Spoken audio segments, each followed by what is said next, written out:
माता शैलपुत्री, ब्रह्मचारिणी, चंद्रघंटा, कूष्मांडा, स्कंदमाता, कात्यायनी, कालरात्रि, महागौरी और मां सिद्धिदात्री, ये सभी माता पार्वती के ही अलग अलग रूप हैं और माता पार्वती को ही भगवती, शेरावाली और जगदम्बा कहा जाता है। नवरात्रि में माता का व्रत करने से जो फल मिलता है वही फल माता की कहानी सुनने से मिलता है। इसीलिए आप इस कहानी को पूरा सुनिए दोस्तों। क्या आप जानते हैं कि एक खतरनाक शेर मां जगदम्बा की सवारी कैसे बना? ये बात हम सब जानते हैं कि माता पार्वती भगवान शिव को अपने पति के रूप में पाना चाहती थीं। इसके लिए उन्होंने कई वर्षों तक घोर तपस्या की थी और इस तपस्या की वजह से माता पार्वती के शरीर का रंग सांवला पड़ गया था। एक दिन जब भगवान शिव और देवी पार्वती कैलाश पर्वत पर बैठकर हंसी मजाक कर रहे थे, तभी शिवजी ने मां पार्वती को मजाक मजाक में काली कह दिया था।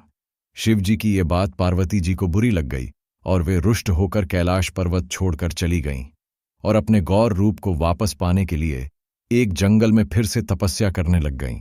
उसी जंगल में एक बहुत ही बड़ा और ताकतवर शेर रहता था। वह शेर बहुत समय से भूखा था। उस शेर ने माता पार्वती को तपस्या करते हुए देखा और उन्हें अपना भोजन बनाने का सोचने लगा, लेकिन देवी पार्वती तपस्या में लीन थीं।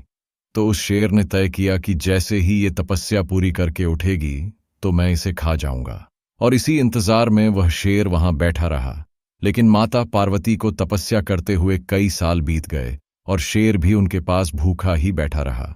जब देवी पार्वती की तपस्या पूरी हुई तो भगवान शिव प्रकट हुए और मां पार्वती को गौरवर्ण यानी कि गौर रूप होने का वरदान दिया, और तभी से मां पार्वती महागौरी कहलाने लगीं।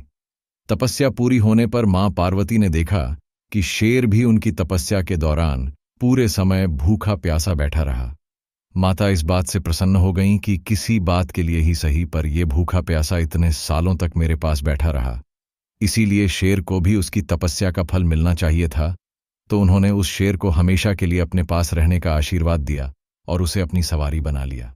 इस तरह से सिंह यानी शेर मां दुर्गा की सवारी बना और मां दुर्गा का नाम शेरावाली पड़ा। इसके बाद माता पार्वती गंगा स्नान के लिए गईं तो उनके शरीर का सांवला रंग उतर गया और उससे एक देवी प्रकट हुईं, जिन्हें हम माता कौशिकी के नाम से जानते हैं और गौर रंग की माता को महागौरी के नाम से जानते हैं।